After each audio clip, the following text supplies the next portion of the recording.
Well, it is well, it is well, it is well with me. It is well, it is well, it is well with me. Kingdoms come and kingdoms fade, but always you remain. Ages pass and seasons change, but always you remain the same. You find me here at your feet again. Everything I am, reaching out, I surrender. Come take me out in your love again, and my soul will dance on the wings of forever. You find me here at your feet again. Everything I am, reaching out, I surrender. Come take me out in your love again, and my soul will dance on the wings of forever.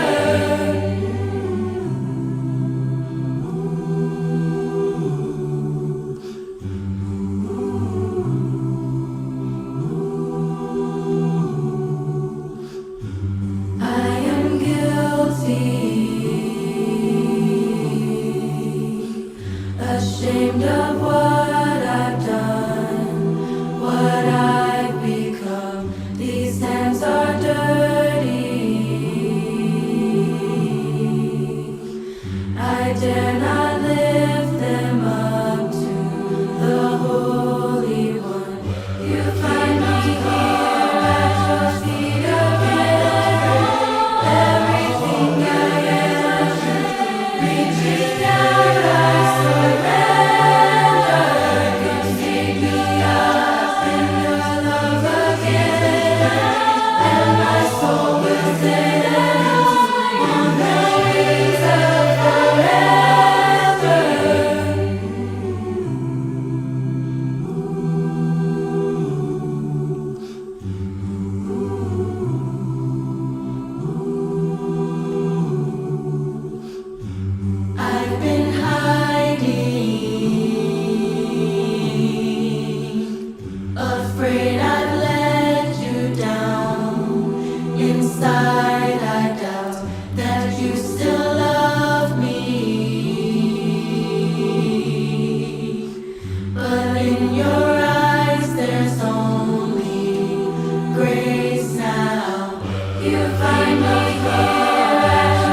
taking time to be a part of our study together tonight. We are, I guess, at the end of kind of what we've been going through. We'll make that announcement in just a few minutes as to what next week holds, and we're excited about that. Before we do, though, we want to continue to pray for Royce Austin, Stan Black, for Joe Jones.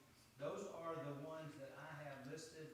I don't know if this just slows. Is there anybody else that I've overlooked? Miss Liz is at home under the weather. Miss Will be here Liz. Sunday. Okay, Miss Liz is at home under the weather, plans to be here on Sunday, so we look forward to seeing her.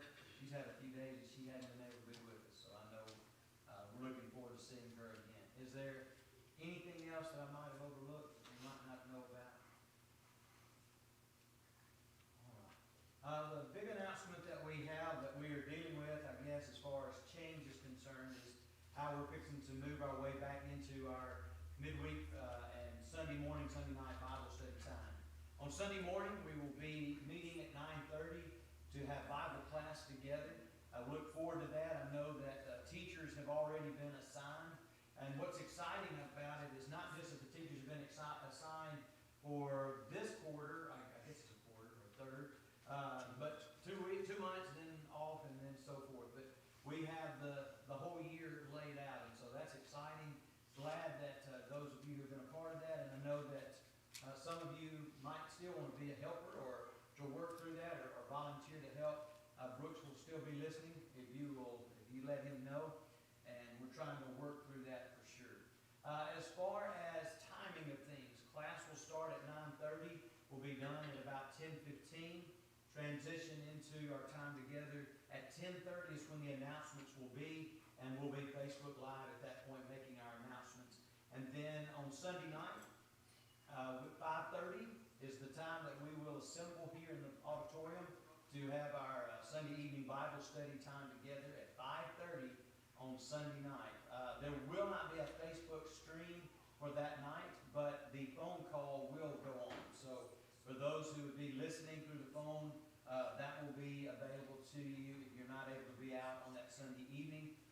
But Sunday night, we will not be streaming. Then on Wednesday night, we'll be back here at 7 o'clock, just like we have been doing. And we'll start just like we're starting now with announcements, a couple of songs. I'll have our devotional thought, and then we will dismiss to class. At that point, everybody will scatter and go where they're supposed to go. Is it? I thought I wasn't. I'm just loud now. Without it? They can't hear you online at all. Oh. Okay, we'll start over. Good evening and welcome to our... I thought it was on. I thought I was just being loud. My bad. Derek, why didn't you holler at me? I was trying to signal. I couldn't get your attention. Signal. I'm old and I can't see you. You're going to have to get a little more clear with your signals. I'm almost 50. Yeah, fly in or something. I'm sorry. Those of you who had missed at home, no new sick that we're aware of. Joe Jones, Stan Black, Royce Austin, and Liz Schroeder. And we're fixing to start our new Bible class settings going forward. 9:30 on Sunday morning will be our Bible study time. It will not be streamed. 10:30 worship will be streamed through Facebook. And then Sunday night we will not be streaming, but we will be using our telephone call if you'd like to call in if you can't make it in on that Sunday evening. And then on Wednesday night we'll be streaming this. There'll be announcements, a couple of songs, devotional thought. We will dismiss to class probably somewhere around 7:10, 7:15. And then class will be over close to 8 o'clock, and we will dismiss from class. That will be streamed. Everything that happens in here on Wednesday night will be streamed. So that is the plan going forward. Obviously, things are subject to change. This time last year, we never thought any of this would be happening, right? So things change as you go. We'll make a change as we go forward. Thank you for being with us tonight. And Brooks, you got the songs? Brooks will lead us in our time, devotional time together. Ed will lead our prayer. And then after that, we will have our Bible study together. Coach Mullins will be leading us. Coach, I don't know if he left the microphone off so he didn't have to hear us or not, but anyway, we figured him out anyway. 464. Number 464, Because He Lives.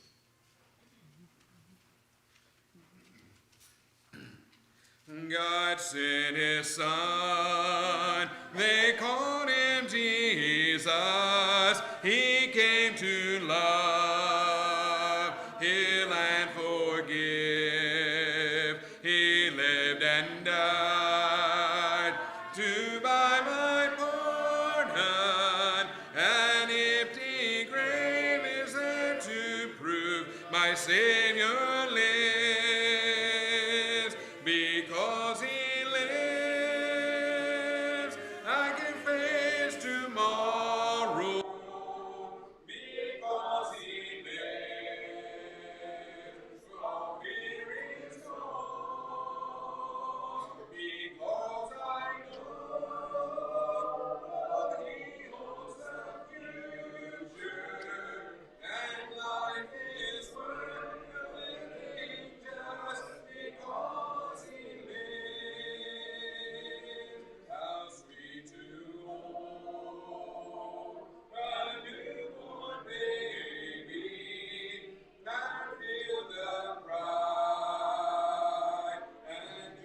class, study more about your word and be stronger in our faith as Christians as we learn more about your word, Lord. Be with those that, of our number that we've mentioned here tonight that are unable to be with us due to sickness, and be with them, Lord, and put your hand on them that they may be better soon and be back with us. And also be with Bobby tonight, Lord, that he brings a message to us, Mr. Bobby, that he brings a message to us tonight that we may take it and apply it to our lives and take it beyond these walls, beyond this church building, and take it beyond the world, and out here in the community, that we may evangelize and spread your word and bring more to you, Lord. It's in your name we pray. Amen. 968. Number 968. Will they tell me of a home?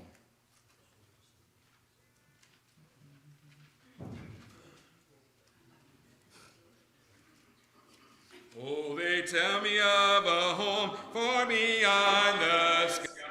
Oh, they tell me of a home far away. Oh, they tell me of a home where no storm clouds rise. Oh, they tell me of an unclouded day. No, the land of cloudless day. No, the land of an unclouded sky. Oh, they tell me of a home where no storm clouds rise. Oh, they tell me of an unclouded day. Oh, they tell me of a home where my friends have gone. Oh, they tell me of a land far away, where the tree of life in eternal bloom sheds its fragrance through the unclouded day. No, the land of cloudless day. No, the land of an unclouded sky. Oh, they tell me of a home where no storm clouds rise. Oh, they tell me of an unclouded day. Oh, they tell me that he smiles on his children there, and his smile drives their sorrows away. And they tell me that no tears ever come again. In that lovely land of unclouded day. No, the land of cloudless day. No, the land of an unclouded sky. Oh, they tell me of a home where no storm clouds rise. Oh, they tell me of an unclouded day. No, the land of cloudless day. No, the land of unclouded sky. Oh, they tell me of a home where no storm clouds rise. No, they tell me of an unclouded day.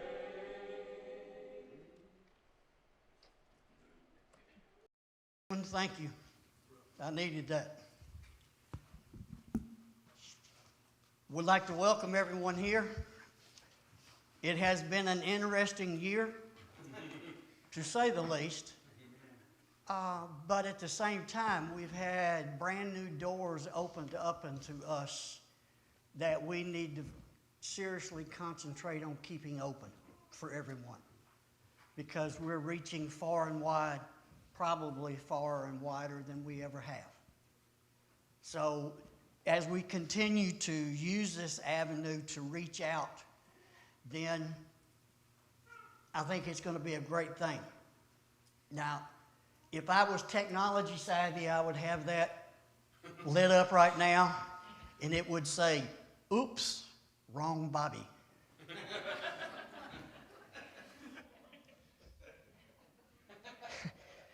He gave me at least, 2 to 3 weeks advance notice. Of course, we picked this day because it's between the district tournament and the regional tournament until Snowmageddon came by. And so it backed everything up, and he stopped by the office yesterday asking if I was going to bail out, and I said, no, I'm coming. And he was asking questions about a few things. It has been several years, and I'll be up front. I can't stand still, and I have to go this way.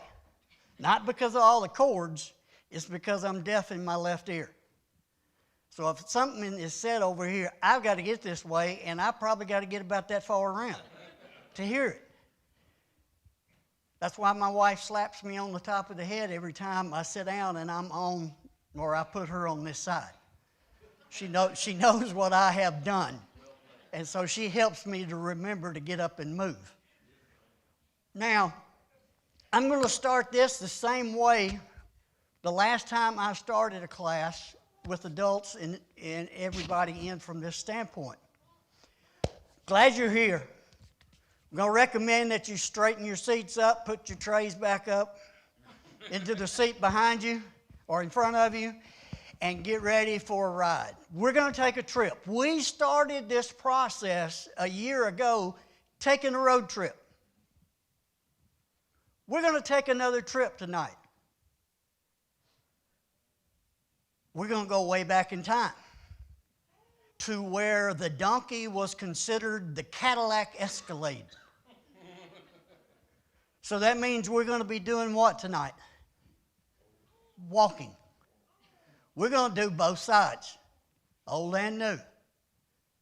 We'll finish in the new, and we're going to finish this way. I'll let you have the ending before the beginning. Failure does not shape you. The way you respond to failure shapes you. Think of that. Failure does not shape you. The way you respond to failure is what shapes you. And as we go forward tonight, always looking back to that particular phrase right there. We'll tell a story to get started. Preacher and his wife. I'm not going to single them out, but there they are. Wife decided to get her husband, who was a preacher, the ultimate birthday gift. And by the way, my teeth are glued, so y'all okay. You're good.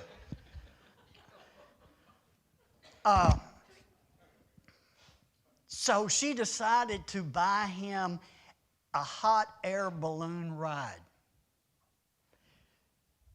And this was a small company, so it didn't have the real big balloons. But it was enough for 5 people to be in the balloon. Them 2, and another couple, and the guy who flew the balloon. She hated heights. Why she chose this? She must have had a very, very sincere, deep love for her husband to go that far out of her safety zone to get to where, So the day comes and it finally arrives. They meet at the place where they're lifting off, introduce themselves to the other couple, tell them, they exchange names, tell them what they're doing, because they're fixing to go 1,000 foot up in the air. So it begins. The preacher got a little shaky as it lifted off, because most people don't like what? Heights. And this balloon magnified several things. The balloons I'm used to seeing that are hot air balloons, the baskets come up to about right here. They're about 5 foot high. This basket was 2 foot, knee high. If you'd sneezed, it would have. So when they started going up in the air, the preacher got a little nervous. But he looked over to his wife, and there was no color in her body. There was no color in the other lady's body. They had white-knuckled. They grabbed and hung on for dear life. And as they started talking, or the husband started talking to her, I know the husbands in this room have heard this. Don't you talk to me. the teeth were clamped and everything was coming through. So the preacher decided, well, I'm going to lighten the mood. So he said, hey, look way down there. There's a bunch of horses running in the pasture. His wife, only thing that moved were her eyes. The head didn't move. She's still white-knuckled. He keeps pointing stuff out, and he finally realizes what she's doing. The other guy's trying to do the same thing for his wife.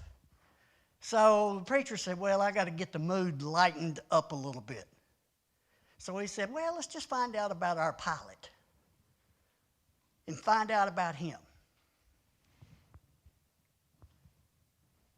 So he says, tell me about yourself. What all have you been doing the last several years, and how did you get into flying hot air balloons? Dude, let me tell you what I've been doing with my whole life. I've been surfing forever. But I messed up at a surfing party and drove home after we had done some things, and I had a wreck and got arrested and lost my license. And I put my baby brother in the wheelchair. But he's about to come out of the wheelchair, so he's getting better. So I lost my job because I got a DUI, so this is the only thing I could find to do. Whoops. The wife is beginning to get, this is another thing, gentlemen. She bought this for him, but it was his fault. You laugh. It's the truth. She wouldn't have bought it for him if she didn't love him so much. But now she's beginning to get upset. And he goes on and just keeps talking about all his life's things. And then he finishes, oh, by the way, this is the first time I've ever flown this particular balloon. So when we start to go down, it's going to get a little bumpy, but I ain't sure how bumpy it's going to get. We'll figure it out as we fall down. Okay, preacher's wife is going through the teeth again. Guaranteed, dentist would love her because she probably cracked half of the back teeth gritting so hard. We're 1,000 feet in the air with a guy who has no license, lost his job, DUI, hurt his brother, and now we don't know whether we're going to get down or not. Well, the other couple is pretty well froze up. The other wife moves and looks straight at the preacher. Do something religious. Now, I'll tell you what the preacher did later. You'll love it, because what normal preachers do, they pass the hat. He took an offering. 4 people, but preachers usually do that from time to time. Tonight, we're going to look at walks. Walks with God. What does that look like? Who in the Bible walked with God? Enoch. What is it about Enoch that we know? His description, if I'm not mistaken, is in verses 18 through 24, Genesis 6, I think, somewhere in that area. But you're talking about 6, 7 verses. But what does it say about Enoch?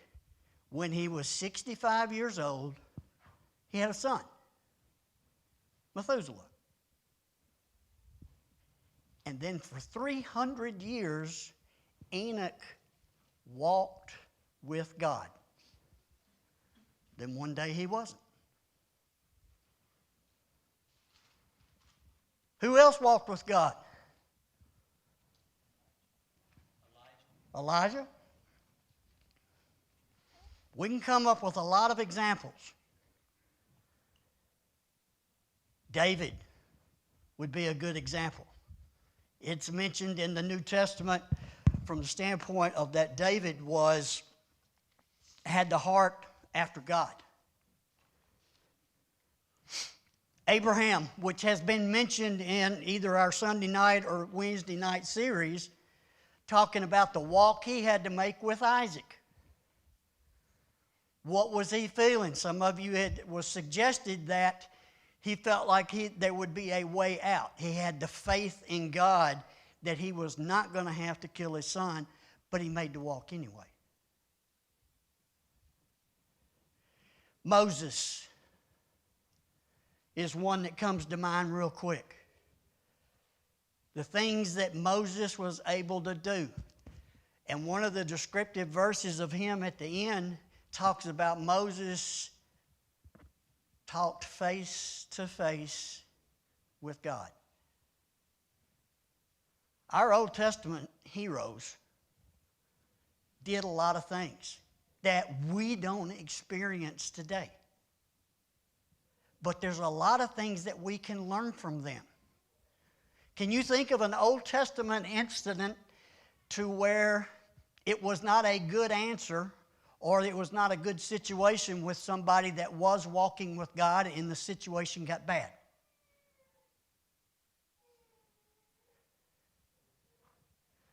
Try Cain for number one. Cain and Abel had to be around God all the time. There were 4 people. And God was in presence with everybody. What about the 10 spies that went out, or the 12 spies that went out, the 10 that came back with a bad report? They didn't trust God. Israelites in the 40 years that Moses had to lead them in circles. Go to the New Testament, Paul's interrupted walk to Damascus. Going for one thing, bang, something else happens. Thank goodness. Thank goodness he accepted that. And then you can come back and look at the rich young ruler. Jesus told him, he asked Jesus, what do I need to do to be with you? And he said, do the commandments that he gave him. And he said, Lord, I do those already. He said, well, then sell everything you got and give it to the poor and come follow me. What happened?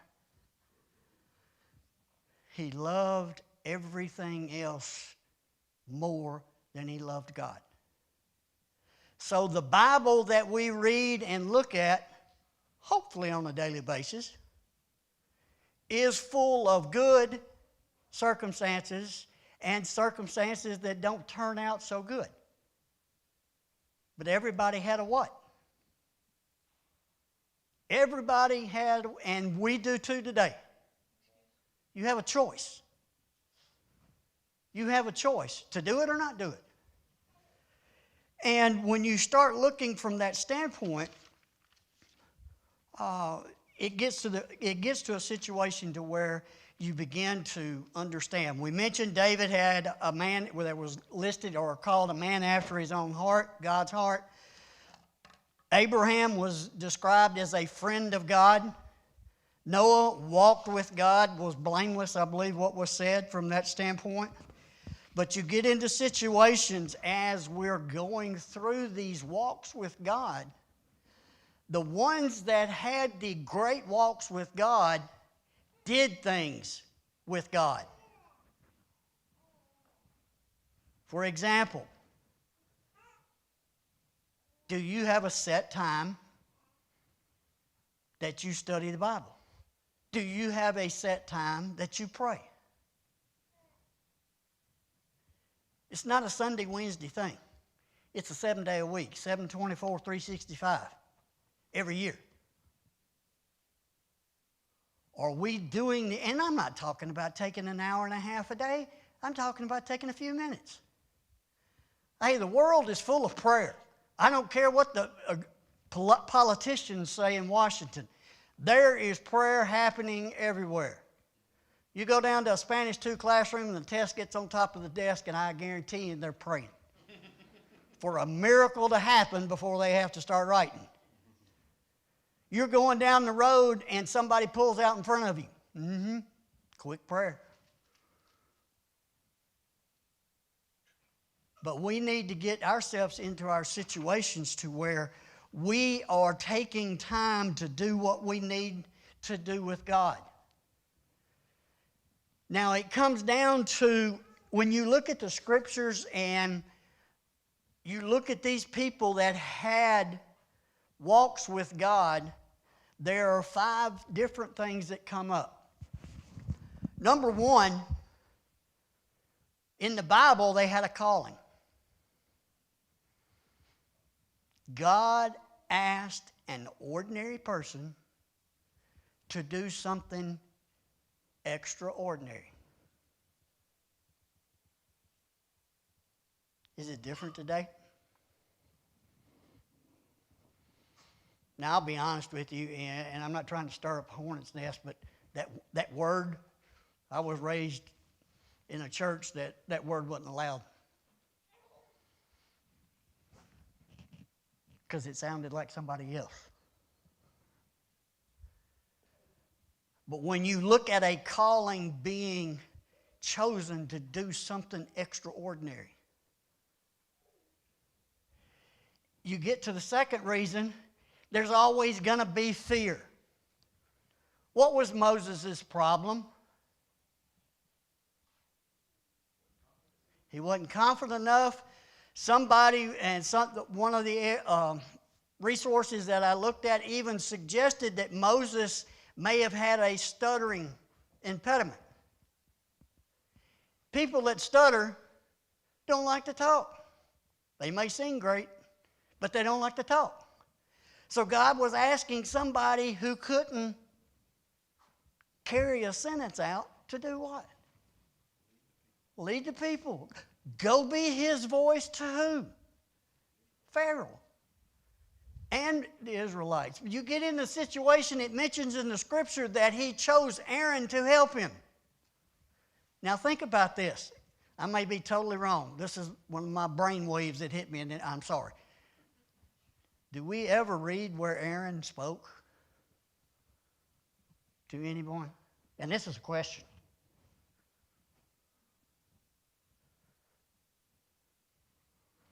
I can't think of anything. And I did not take the time to quote unquote look it up from that standpoint. That's my fault. But I thought, hey, that'd be a good question. Aaron was there to help him. But with the help of God, what we read Moses took care of. When you start looking at the 10 spies that we mentioned just a few minutes ago, them coming back and saying they could not capture the land. Only 2 did. Those 2 being who?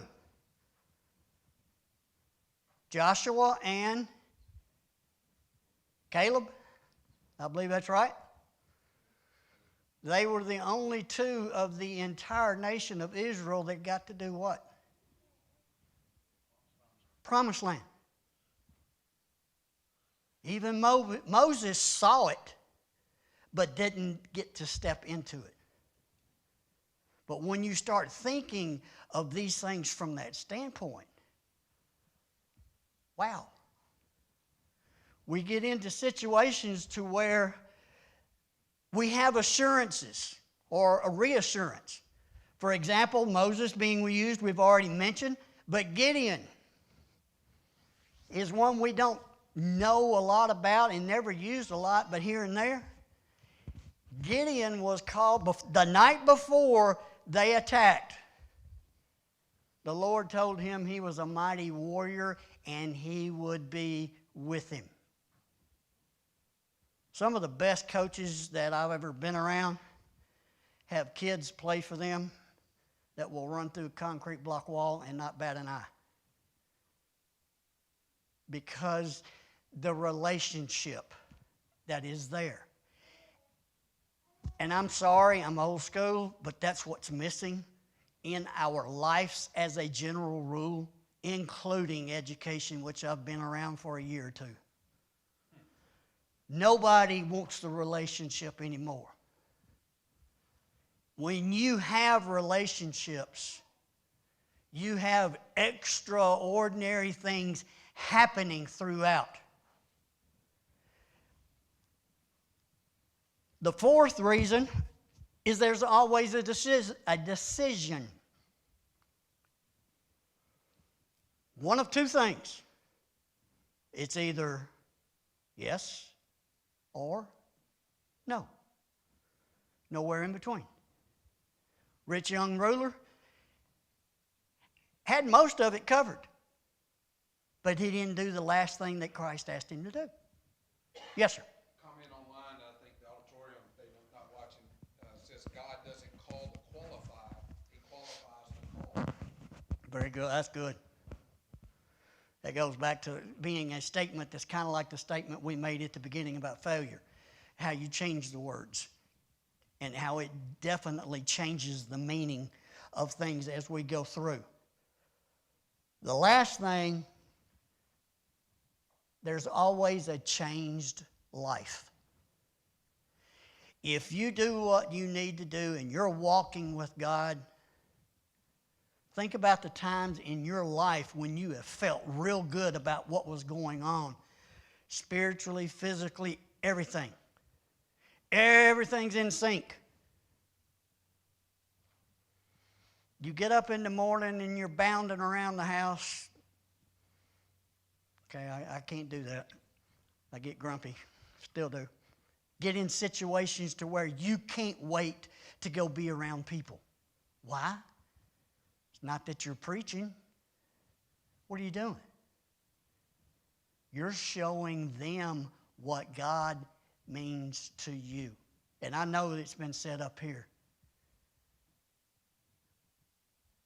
I want to see the sermon live in people's actions.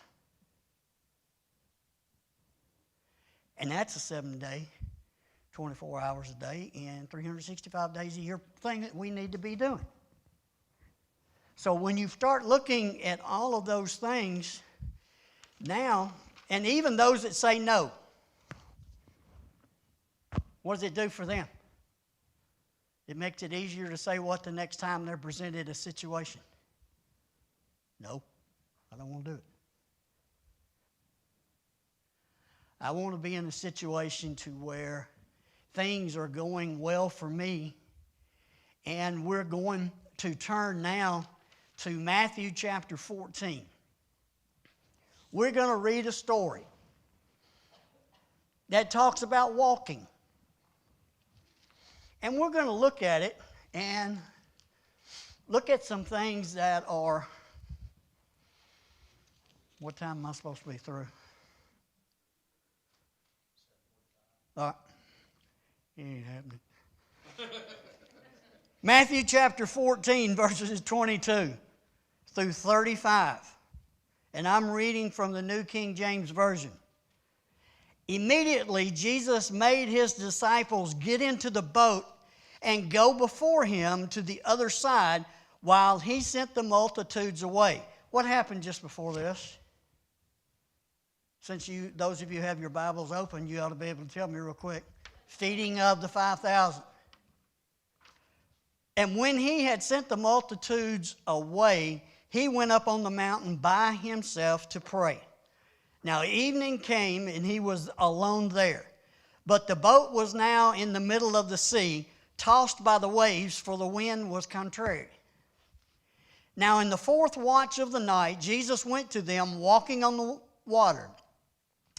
And when the disciples saw him walking on the seas, they were troubled, saying, "It's a ghost." And they cried out for fear.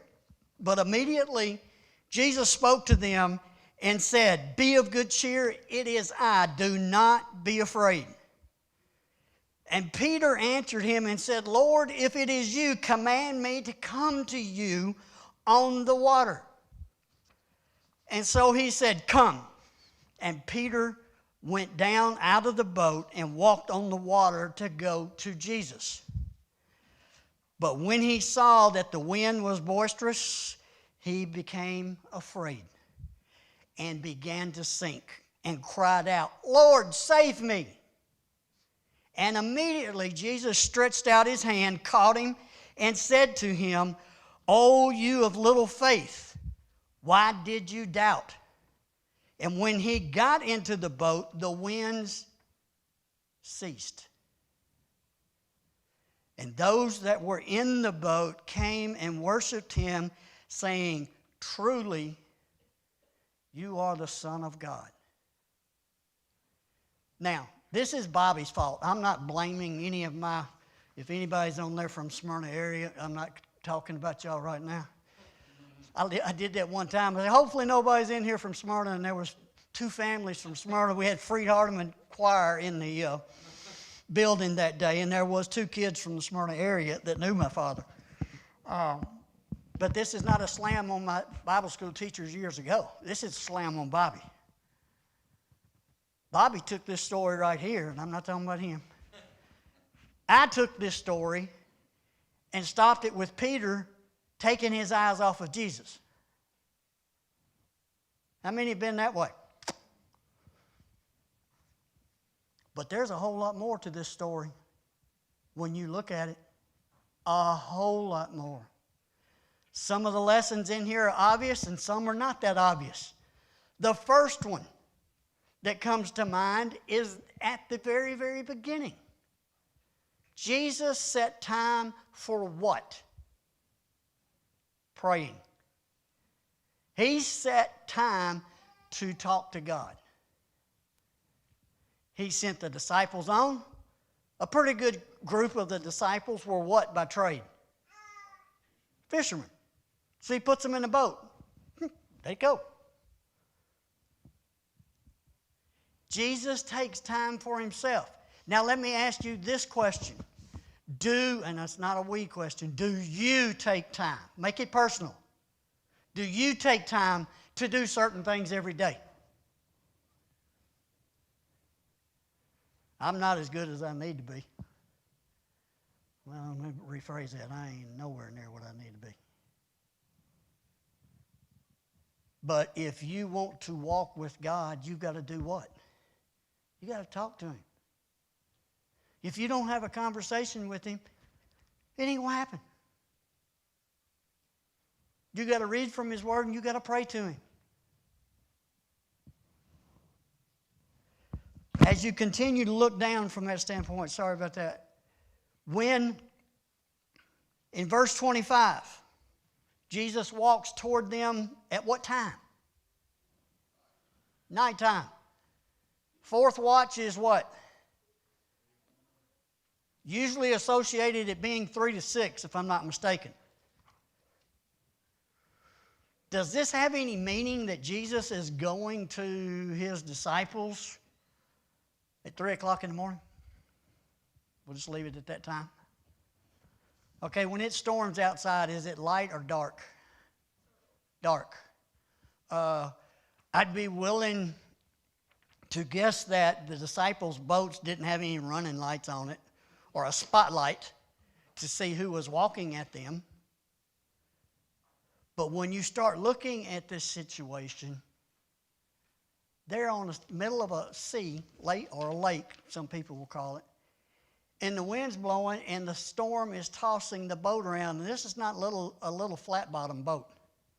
It's a pretty good-sized little boat. And you get into the situation, somebody's coming to you. How in the world did they ever make it out? If it's as dark as it usually is. And here's another interesting thing. Is this the first time Jesus walked on water to them? Go back to Matthew chapter 8. I think you'll find he calmed the seas somewhere in there, walking to them. And then they made the comment, who is this that he even calms the wind and the waters? But when you get to the end of the story, the difference in what the other disciples say makes a big difference from that standpoint. All right, Peter. Oh, we love Peter. Peter is an example of a lot of lessons. Enthusiastic. Says what he feels, not necessarily what he thinks. You know anybody like that? Bang. My mouth has gotten me in so much trouble that who knows? Peter wanted to walk on the water. He was walking to Jesus. He got down, he started toward him. Then what happens? Mother Nature happened. He started seeing things with his eyes. He saw the wind or felt the wind. He saw the waves. I would be willing to guess that a wave or two probably hit him in the face. You're at night at 3 o'clock in the morning on a sea, and the wind is rolling and the boat's moving up and down. And you're supposed to be able to tell who's who. But the disciples became at ease when they heard what? The voice of Jesus. Put this in your household. When your children were young, how many of them experienced nightmares in the evening while they were sleeping? Mm-hmm. What calmed them down a lot of times? They would hear you coming to them with your voice. I'm on my way, I'm coming, I'm coming. What happened? Calm down. They heard the voice of reassurance, the safety net of the parents coming to help them. What was the safety net of the disciples in this miracle? The boat. Thank you. And the reason I don't say Jesus is because at this point in time of the story, they still really wasn't sure who he was. And they'd been with him for a while. But they still were not 100% sure who it was. Now we'll come back to the boat when I run past time, which I am now. As we begin to look and go through,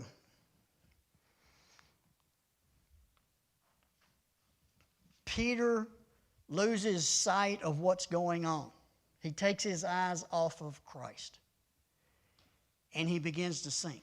He immediately yells, "Jesus, save me."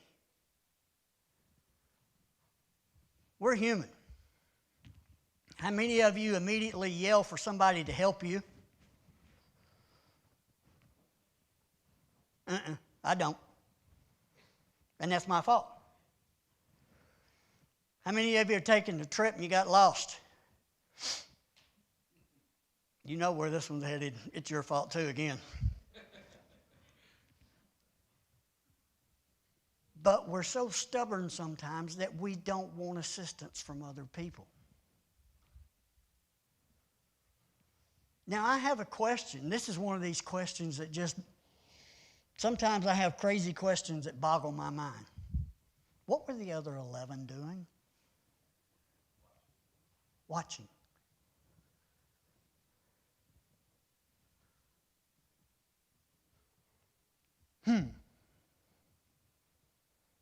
So, this story has generally been presented, or the way I interpreted it, that Peter had the least amount of faith of anybody in this story. Is that correct? Nope. Peter had the most. I'm going to tell you, there's something Peter did in this right here that none of the other 11 got to experience. Number one, he walked on water. Yes, he got out of the boat. His faith was so big that he got out of his security net. He got out and walked. What do you think the other thing is that Peter got to experience that nobody else did at this point in time? Ma'am? Yes, excuse me, sir. Yes. Jesus saved him. Yeah, it was. I twisted that way. I'm sorry. Jesus saved him. Can any of the other 11 say this? No, they can't. So Peter got to experience some things because he what? Got out of the boat, showed his faith. What is our boat today?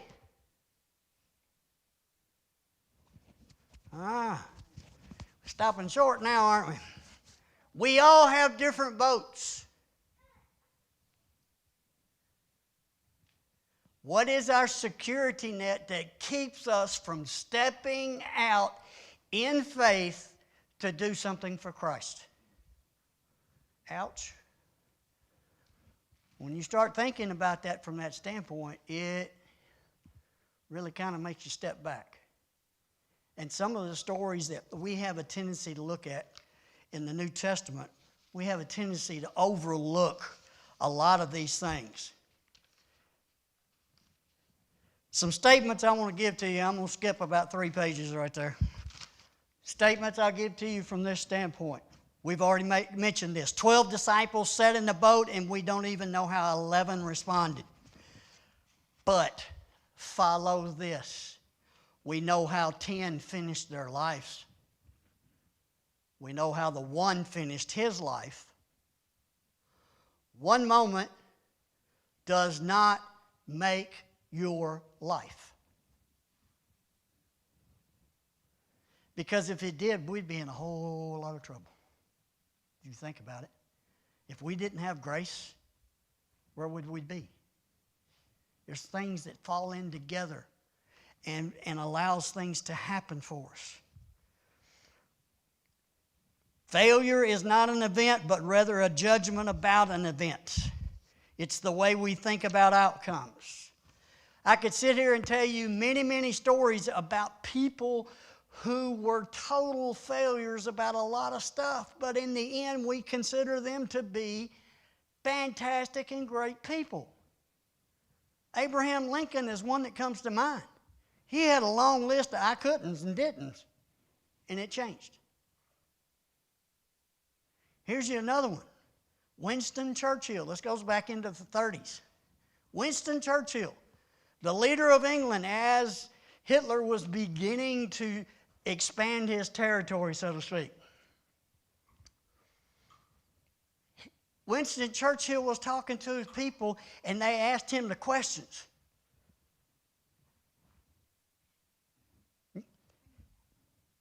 Have you ever had any failures in your life? Winston Churchill looked at him and said, yes, I failed a grade in grade school. Today's terminology, they held him back in elementary school, probably around kindergarten. Seems to be the thing to do now. You mean you were a failure and you got held back and you're fixing to lead us into this world war?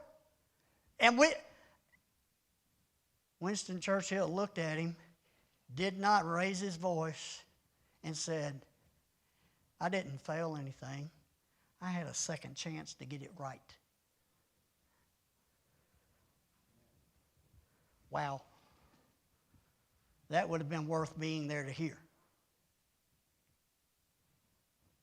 When you look at it from that standpoint, Peter, quote unquote, puts him in a position, Peter put himself in a position to, quote unquote, fail. How many of you can go walk on water and think you're going to be okay? No. What is walking on water today? It is ordinary people doing extraordinary things for Christ. We have had this happen in this building this year.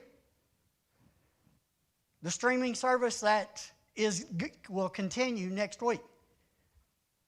How many places did we reach out to? I know that there was a couple of folks up in New England because they were isolated and couldn't get out. We've got a lady that's on here every day from Mississippi. Every time we have something. This has gone past our quote-unquote boundaries, which we shouldn't have any. We always have failures in our life, but we always need to remember this one thing that started this lesson. Failures do not shape you. I'm making it personal, and that use on me too. Failures do not shape you. How you respond to these is what shapes you. Thank you for inviting me to do this. I've enjoyed it. I hope you have picked up something that it will be useful for you in your Christian walk and life, and that we all help each other through our failures that we are going to experience from time to time. Let's close out tonight with a word of prayer. Dear Heavenly Father, we're thankful that we have had this opportunity to come together as a group of Christians to open up your word, to learn from the actions of the disciples and Jesus on things that they were able to do and achieve. We are also extremely grateful for the avenue that we have now in reaching out past our boundaries, where we're reaching out more and touching more lives.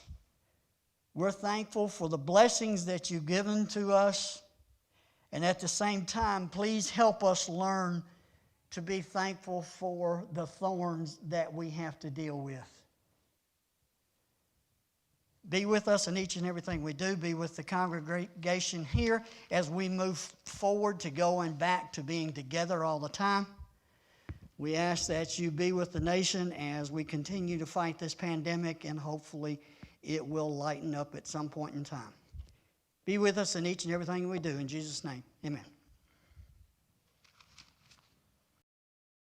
Open the eyes of my heart, Lord. Open the eyes of my heart. I want to see you. I want to see you. Open my eyes, Lord. Open the eyes of my heart, Lord. Please open my eyes. Open the eyes of my heart. 'Cause I want to see you. I want to see you. To see you high and lifted up, shining in the light of your glory. Pour out your power and love as we sing, holy, holy, holy. Open the eyes of my heart, Lord. Open the eyes of my heart. I want to see you. I want to see you. To see you high, high and lifted up, shining in the light of your glory. Pour out your Power and love as we sing, holy, holy, holy. To see you high and lifted up, shining in the light of your glory. Pour out your Pour